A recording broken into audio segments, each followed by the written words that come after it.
Hello friends, എല്ലാവർക്കും ഇന്നത്തെ ഒരു പുതിയ വീഡിയോയിലേക്ക് സ്വാഗതം. ഇന്ന് നമ്മൾ പറയാൻ പോകുന്ന ടോപ്പിക്ക് മെർച്ചന്റ് നേവിനെ കുറിച്ചിട്ടാണ്. അപ്പോൾ മെർച്ചന്റ് നേവിൻ്റെ വീഡിയോസ് കാത്തിരിക്കുന്നവരാണെങ്കിൽ എല്ലാവരും ഓടി വന്ന് വീഡിയോ കണ്ടോളൂ.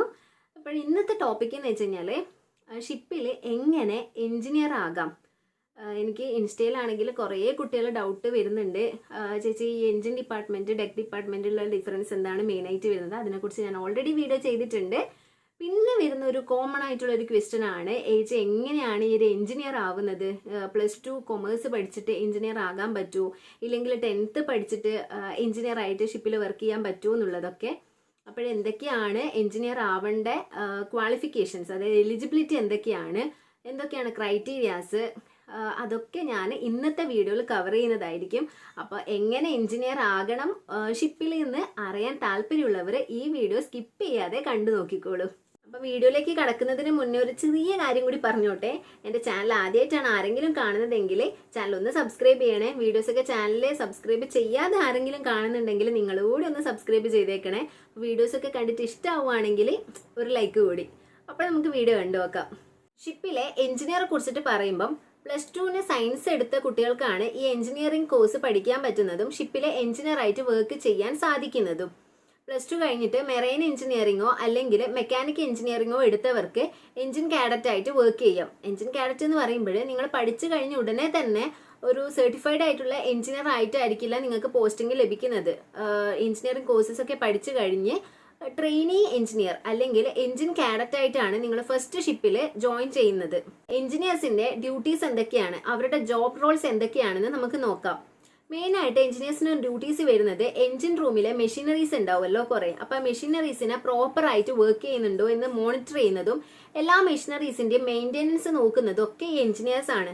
ഓവറോൾ പറയുകയാണെങ്കിൽ എഞ്ചിൻ റൂമിലുള്ള എല്ലാ മെഷീനറീസിന്റെയും പ്രോപ്പർ വർക്കിംഗ് ചെക്ക് ചെയ്യുന്നതും അതിനെ വർക്ക് ചെയ്യിപ്പിക്കുന്നതും ഈ എഞ്ചിനീയേഴ്സ് ആണ്. അപ്പോൾ ഷിപ്പിൽ ടോട്ടൽ 5 എഞ്ചിനീയേഴ്സ് ആണ്, 5 റാങ്ക്സ് ഓഫ് എഞ്ചിനീയേഴ്സ് ആണ് ഉള്ളത്. 4 സർട്ടിഫൈഡ് ആയിട്ടുള്ള എഞ്ചിനീയറും ഒരു ട്രെയിനി എഞ്ചിനീയറും. അതിനെക്കുറിച്ചിട്ട് ഞാൻ ഡീറ്റെയിൽ ആയിട്ട് പറയാം. ഒരു കപ്പലിന്റെ ഹൃദയം എന്ന് പറയുന്നത് എഞ്ചിനാണ്. എത്ര പേർക്ക് അത് അറിയാം? അപ്പോൾ ഈ ഒരു കാര്യത്തിൽ നിന്ന് തന്നെ നമുക്ക് മനസ്സിലാക്കാൻ സാധിക്കും ഒരു കപ്പലിലെ എഞ്ചിനീയേഴ്സിന്റെ ഇമ്പോർട്ടൻസ് എത്ര മാത്രം ഉണ്ട് എന്നുള്ളത്. എഞ്ചിൻ റൂമിൽ നിരവധി തരത്തിലുള്ള മെഷീനറീസ് ഉണ്ടാകും. ആ മെഷീനറീസിന്റെ ഒക്കെ പ്രോപ്പർ വർക്കിങ്ങും മെയിൻ്റെനൻസും അതുപോലെ അതിന്റെ ഓപ്പറേഷൻസും ഓരോ മെഷീൻസ് റൺ ചെയ്യുന്നതും സ്റ്റാർട്ട് ചെയ്യുന്നതും അങ്ങനെയുള്ള എല്ലാ കാര്യങ്ങളും നോക്കി നടത്തുന്നത് ആ ഷിപ്പിലെ എഞ്ചിനീയേഴ്സ് ആണ്. പലതരത്തിലുള്ള മെഷീൻസിനെ കുറിച്ചിട്ട് അറിയാൻ താല്പര്യമുള്ളവർക്കും ആ മെഷീൻസിൽ പ്രവർത്തിക്കാൻ, അതായത് ജോലി ചെയ്യാൻ താല്പര്യമുള്ളവർക്കും ഏറ്റവും ബെസ്റ്റ് ആയിട്ടുള്ള ഒരു ഓപ്ഷൻ തന്നെയാണ് മെർച്ചന്റ് നേവിയിലെ എഞ്ചിനീയറിംഗ് എന്ന് പറയുന്നത്, അല്ലെങ്കിൽ മെർച്ചന്റ് നേവിയിലെ എഞ്ചിനീയർ ആവുക എന്ന് പറയുന്നത്. കാരണം നിരവധി തരത്തിലുള്ള മെഷീനറീസ് ആണ് നമുക്ക് ഷിപ്പിലെ എഞ്ചിൻ റൂമിൽ കാണാൻ സാധിക്കുന്നത്. അപ്പൊ ഇതിന്റെ കൂടെയൊക്കെ വർക്ക് ചെയ്യുന്നത് താല്പര്യമുള്ളവരാണെങ്കിൽ നിങ്ങൾക്ക് തീർച്ചയായിട്ടും മെർച്ചന്റ് നേവിയിലെ എഞ്ചിനീയർ എന്നുള്ള റാങ്ക് ഓപ്റ്റ് ചെയ്യാവുന്നതാണ്. എഞ്ചിൻ റൂമിലെ എഞ്ചിനീയേഴ്സ് അടക്കം ഒരു 10-12 മെമ്പേഴ്സ് ഉണ്ടാകും. അതിൽ ഓയിലർ, ഫിറ്റർ ഒക്കെ ഉൾപ്പെടും. ഇവരൊക്കെ കൂടിയിട്ടാണ് എഞ്ചിൻ റൂമിലെ എല്ലാ വർക്കും കാര്യങ്ങളും നോക്കുന്നത്. അതുപോലെ ഓരോ മെഷീൻസും ഓരോ എഞ്ചിനീയേഴ്സിനായിരിക്കും പ്രൊവൈഡ് ചെയ്ത് കൊടുക്കുന്നത്. ഓരോ എഞ്ചിനീയേഴ്സിന് കിട്ടിക്കഴിഞ്ഞിട്ടുള്ള മെഷീൻസിന്റെ എല്ലാ പ്രവർത്തനങ്ങളും മെയിൻ്റെനൻസും കാര്യങ്ങളൊക്കെ നോക്കേണ്ടത് ആ ഒരു എഞ്ചിനീയർ ആണ്. ചുരുക്കി പറഞ്ഞാൽ ഒരു എഞ്ചിനീയർക്ക് ഒരു മെഷീന്റെ വർക്ക് കിട്ടിയിട്ടുണ്ടെങ്കിൽ ആ മെഷീന്റെ പൂർണ്ണ ഉത്തരവാദിത്തം, എല്ലാ റെസ്പോൺസിബിലിറ്റീസും ആ ഒരു എഞ്ചിനീയർക്ക് ആയിരിക്കും. ഈ ഒരു എഞ്ചിനീയറെ ഹെൽപ്പ് ചെയ്യാൻ വേണ്ടിയിട്ട് ഓയിലറും ഫിറ്ററും കൂടി ഉണ്ടാകും. ഇനി ഈ ഒരു എഞ്ചിൻസിന്റെ മെയിൻ്റെനൻസ് ഓപ്പറേഷൻ അല്ലാതെ ഈ മെഷീൻസിന്റെ ടെമ്പറേച്ചർ, പ്രഷർ, അങ്ങനത്തെയുള്ള കാര്യങ്ങളൊക്കെ നോക്കുന്നതും ഈ എഞ്ചിനീയേഴ്സിന്റെ ഡ്യൂട്ടീസ് തന്നെയാണ്. എഞ്ചിനീയേഴ്സിന്റെ മെയിൻ ഡ്യൂട്ടീസ് എന്തൊക്കെയാണെന്ന് ചോദിച്ചു കഴിഞ്ഞാൽ എഞ്ചിൻ ഡീകാർബ് ചെയ്യുന്നത്, അതുപോലെ ജനറേറ്ററിന്റെ മെയിൻ്റെനൻസ്, ഹെഡ് ചേഞ്ച് ചെയ്യുന്നത്, ഫ്യൂവൽ ചേഞ്ച് ചെയ്യുന്നത്, ഓയിൽ പ്യൂരിഫയർ ക്ലീൻ ചെയ്യുന്നത്, ഇതൊക്കെ ഒരു എഞ്ചിനീയറിന്റെ ഡ്യൂട്ടിയാണ്. ഫിൽറ്റർ, പമ്പ്, ഇതൊക്കെ കറക്റ്റായിട്ട് മെയിൻറ്റെയിൻ ചെയ്ത് കൊണ്ടുപോകുന്നതും ഈ എഞ്ചിനീയേഴ്സ് ആണ്. പിന്നെ എഞ്ചിനീയേഴ്സിന് വരുന്നൊരു ഡ്യൂട്ടിയാണ് എഞ്ചിൻ റൂമിലെ വാച്ച് കീപ്പിംഗ്. അപ്പോൾ ഈ വാച്ച് കീപ്പിംഗ് നടക്കുന്ന സമയത്ത് ഒരു എഞ്ചിനീയറിന് ഡ്യൂട്ടി പ്രൊവൈഡ് ചെയ്ത് കൊടുത്തിട്ടുണ്ടാകും. ആ എഞ്ചിനീയർ ആയിരിക്കണം ആ സമയത്ത് എഞ്ചിൻ റൂമിൽ വർക്ക് ചെയ്യുന്ന മെഷീനറീസ് പ്രോപ്പറായിട്ട് റൺ ചെയ്യുന്നുണ്ടോ എന്നുള്ളത് നോക്കാൻ. അപ്പോൾ ആ സമയത്തെ മെഷീനറീസിന്റെ എല്ലാ ഉത്തരവാദിത്തങ്ങളും ആ ടൈമിൽ ഡ്യൂട്ടിക്ക് നിൽക്കുന്ന എഞ്ചിനീയർക്കായിരിക്കും. പിന്നെ ഷിപ്പിൽ ബ്രേക്ക് ഡൗണും കാര്യങ്ങളൊക്കെ വരാം. അപ്പൊ ഇങ്ങനെ ബ്രേക്ക് ഡൗൺ വരാതെ നോക്കേണ്ടതും ഷിപ്പിൽ എഞ്ചിനീയേഴ്സ് ആണ്. ഇനി മേ ബി ബ്രേക്ക് ഡൗൺ വന്നു കഴിഞ്ഞാൽ അത് ശരിയാക്കി അതിൻ്റെ കാര്യങ്ങളൊക്കെ ചെയ്തിട്ട് തിരിച്ച് ബ്രേക്ക് ഡൗണിൽ നിന്നും മാറ്റം വരുത്തേണ്ടതും ഈ എഞ്ചിനീയറുടെ ഉത്തരവാദിത്തം തന്നെയാണ്. നമുക്ക് മെറൈൻ എഞ്ചിനീയറിങ്ങിലുള്ള അതായത് ഷിപ്പിലെ എഞ്ചിനീയേഴ്സിൻ്റെ റാങ്ക്സ് നോക്കാം.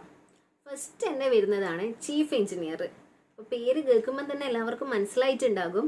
ഒരു ഷിപ്പിലെ ടോപ്പ് മോസ്റ്റ് റാങ്ക്, എഞ്ചിനീയേഴ്സിലെ ടോപ്പ് മോസ്റ്റ് റാങ്ക് എന്ന് പറയുന്നത് ചീഫ് എഞ്ചിനീയർ ആണ്. എഞ്ചിൻ റൂമിലുള്ള എല്ലാ മെഷീനറീസിൻ്റെയും ഓവറോൾ ഇൻചാർജ് എന്ന് പറയുന്നതും ഈ ചീഫ് എഞ്ചിനീയർ ആയിരിക്കും. പിന്നെ ബങ്കർ കാൽക്കുലേറ്റ് ചെയ്യുന്നത്, ഷിപ്പിലേക്ക് വരുന്ന ബങ്കറിൻ്റെ കാൽക്കുലേഷൻ നടത്തുന്നത്, സ്പെയർ പാർട്സ് ഒക്കെ ഓർഡർ ചെയ്യുന്നത്, കമ്പനീനെ അറിയിക്കുന്നത് ഒക്കെ ഈ ഒരു ചീഫ് എഞ്ചിനീയർ ആണ്. പിന്നെ സെക്കൻഡ് വരുന്നതാണ് second engineer. Second engineer duty എന്ന് പറഞ്ഞു കഴിഞ്ഞാൽ മെയിൻ എഞ്ചിൻ ഫുള്ളായിട്ട് സെക്കൻഡ് എഞ്ചിനീയറുടെ അണ്ടറിലാണ്. അപ്പം മെയിൻ എഞ്ചിനീയർ കാര്യങ്ങളൊക്കെ നോക്കുന്നത് സെക്കൻഡ് എഞ്ചിനീയർ ആയിരിക്കും. പിന്നെ അതുപോലെ തന്നെ എഞ്ചിൻ റൂമിലുള്ളവർക്ക് ഡ്യൂട്ടീസൊക്കെ കറക്റ്റായിട്ട് ഡിസ്ട്രിബ്യൂട്ട് ചെയ്ത് കൊടുത്തിട്ട്, അതായത് ഇന്ന ആൾ ഇന്ന ഡ്യൂട്ടി ചെയ്യണം എന്നൊക്കെ അവരുടെ വർക്കും കാര്യങ്ങളൊക്കെ ഈക്വലി ഡിസ്ട്രിബ്യൂട്ട് ചെയ്ത് കൊടുക്കുന്നത് കൂടി സെക്കൻഡ് എഞ്ചിനീയർ ആണ്. തേർഡ് എഞ്ചിനീയറുടെ കാര്യം പറയുമ്പം തേർഡ് എഞ്ചിനീയറുടെ മെയിൻ വർക്ക് എന്ന് പറയുന്നത് ജനറേറ്ററിൻ്റെ മെയിൻ്റെനൻസ്, ജനറേറ്ററിൻ്റെ കാര്യങ്ങളൊക്കെ നോക്കുന്നത് ഈ ഒരു തേർഡ് എഞ്ചിനീയർ ആയിരിക്കും. പിന്നെ ഫോർത്ത് എഞ്ചിനീയർക്ക് ഓയിൽ പ്യൂരിഫയറിൻ്റെ, എയർ കംപ്രസറിൻ്റെ ഇങ്ങനെയൊക്കെയുള്ള കാര്യങ്ങളുടെ ഫുള്ളായിട്ടുള്ള മെയിൻ്റെനൻസ്, അതുപോലെ ചീഫ് എഞ്ചിനീയർ ബങ്കറിൻ്റെ സമയത്തൊക്കെ ഹെൽപ്പ് ചെയ്യുന്നത് ഒക്കെ ഈ ഒരു ഫോർത്ത് എഞ്ചിനീയർ ആയിരിക്കും. നെക്സ്റ്റ് വരുന്നതാണ് ട്രെയിനി എഞ്ചിനീയർ അല്ലെങ്കിൽ എഞ്ചിൻ കാഡറ്റ്. ഇവർ ഒരു സർട്ടിഫൈഡ് ആയിട്ടുള്ള എഞ്ചിനീയർ അല്ല, കാരണം പഠിച്ചു കഴിഞ്ഞിട്ട് ഫസ്റ്റ് ആയിട്ട് ജോലിക്ക് കയറുന്നവരാണ് ട്രെയിനി കാഡറ്റ് അല്ലെങ്കിൽ ട്രെയിനി എഞ്ചിനീയർ ആയിട്ട്, എഞ്ചിൻ കാഡറ്റ് ആയിട്ട് ഷിപ്പിൽ ജോലി ചെയ്യുന്നത്. അപ്പോൾ ഇവർ എല്ലാ എഞ്ചിനീയേഴ്സിൻ്റെ കൂടെ ഉണ്ടാകും. മെയിനായിട്ട് സെക്കൻഡ് എഞ്ചിനീയറുടെ അണ്ടറിലാണ് ഇവരുണ്ടാവുന്നത്. അപ്പോൾ ഇവർ എഞ്ചിൻ റൂമിലെ ഡ്യൂട്ടീസും ജോലികളും കാര്യങ്ങളൊക്കെ നോക്കി പഠിക്കുന്നതാണ് ഈ ഒരു എഞ്ചിൻ കാഡറ്റ്. അപ്പോൾ ഇതാണ് എഞ്ചിനീയേഴ്സിൻ്റെ ഡ്യൂട്ടീസ്. ഞാൻ ചെറിയ രീതിയിൽ മാത്രം പറഞ്ഞിട്ടുള്ളൂ.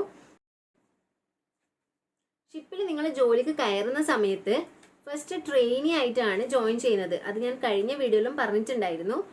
ട്രെയിനി എഞ്ചിനീയറിംഗ് അല്ലെങ്കിൽ ഒരു എഞ്ചിൻ കാഡറ്റ് ആയിട്ടാണ് ഷിപ്പിൽ ജോലിക്ക് ഫസ്റ്റ് നിങ്ങൾക്ക് പോസ്റ്റ് കിട്ടുന്നത്.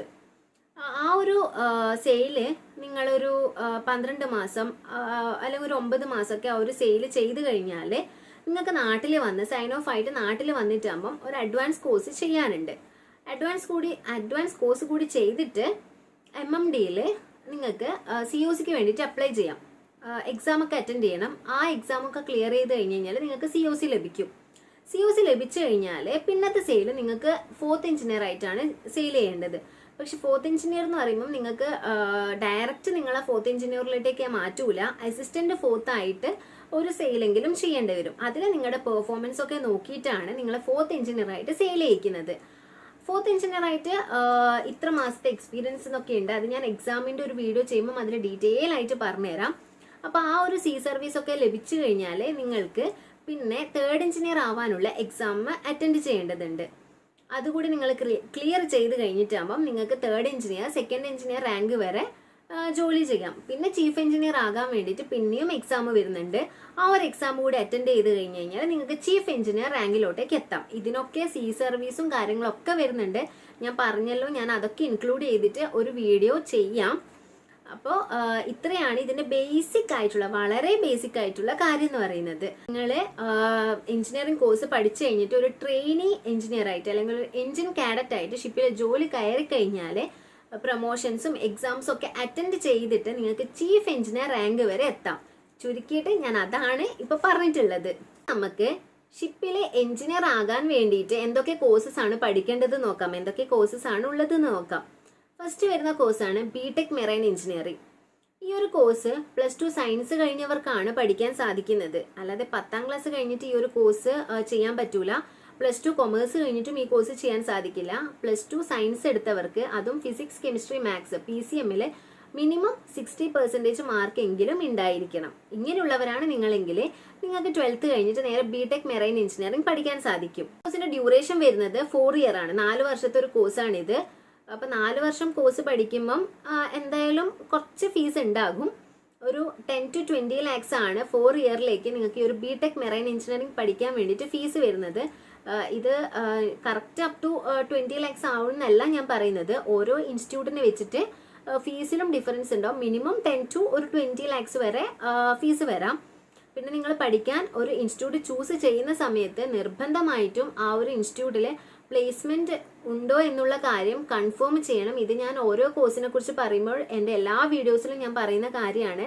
നിങ്ങളൊരു മെറൈൻ എഞ്ചിനീയറിംഗ് ആവും എന്തോ ആയിക്കോട്ടെ, ഷിപ്പിൽ എന്തൊരു ജോലിക്ക് വേണ്ടിയിട്ടുള്ള കോഴ്സ് നിങ്ങൾ ചൂസ് ചെയ്യുന്നതാണെങ്കിലും ആ കോഴ്സ് പഠിക്കാൻ നിങ്ങൾ തിരഞ്ഞെടുക്കുന്ന കോളേജ് അത് മസ്റ്റായിട്ട് നിങ്ങൾ നോക്കേണ്ട കാര്യമാണ്. പ്ലേസ്മെന്റ് ഹിസ്റ്ററി അല്ലെങ്കിൽ പ്ലേസ്മെന്റ് റെക്കോർഡുള്ള കോളേജ് നിങ്ങൾ ഡീറ്റെയിൽ ആയിട്ട് അന്വേഷിച്ചതിന് ശേഷം മാത്രം ആ ഒരു കോളേജ് പഠിക്കാൻ വേണ്ടിയിട്ട് ചൂസ് ചെയ്യുക. കാരണം മെർച്ചന്റ് നേവിയിലെ ഈ പ്ലേസ്മെന്റിന് വളരെ വലിയ റോൾ ഉണ്ട്.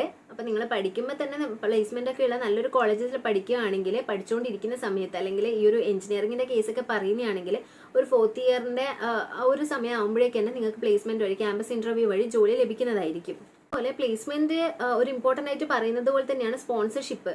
പലരും കുറേ ആൾക്കാർ എൻ്റെ അടുത്ത് ചോദിച്ചിട്ടുള്ള ഒരു ക്വസ്റ്റ്യൻ ആണ്, ഈ ഒരു കോഴ്സിന് സ്പോൺസർഷിപ്പ് എടുത്ത് പഠിക്കേണ്ടതുണ്ടോ എന്നൊക്കെ. അപ്പോൾ നിങ്ങൾ സ്പോൺസർഷിപ്പ് എടുത്ത് പഠിക്കുന്നത് തന്നെയായിരിക്കും എന്തുകൊണ്ടും നല്ലത്. കാരണം സ്പോൺസർഷിപ്പിനെ കുറിച്ച് ഞാൻ ഓൾറെഡി വീഡിയോ ചെയ്തിട്ടുണ്ട്, എന്താണ് സ്പോൺസർഷിപ്പിന്റെ ഗുണങ്ങൾ എന്നുള്ളതൊക്കെ. അപ്പോൾ ആ ഒരു വീഡിയോ ഞാൻ ലിങ്ക് ഡിസ്ക്രിപ്ഷൻ ബോക്സിൽ കൊടുക്കാം, നിങ്ങളൊന്ന് വീഡിയോ കണ്ടു നോക്കൂ.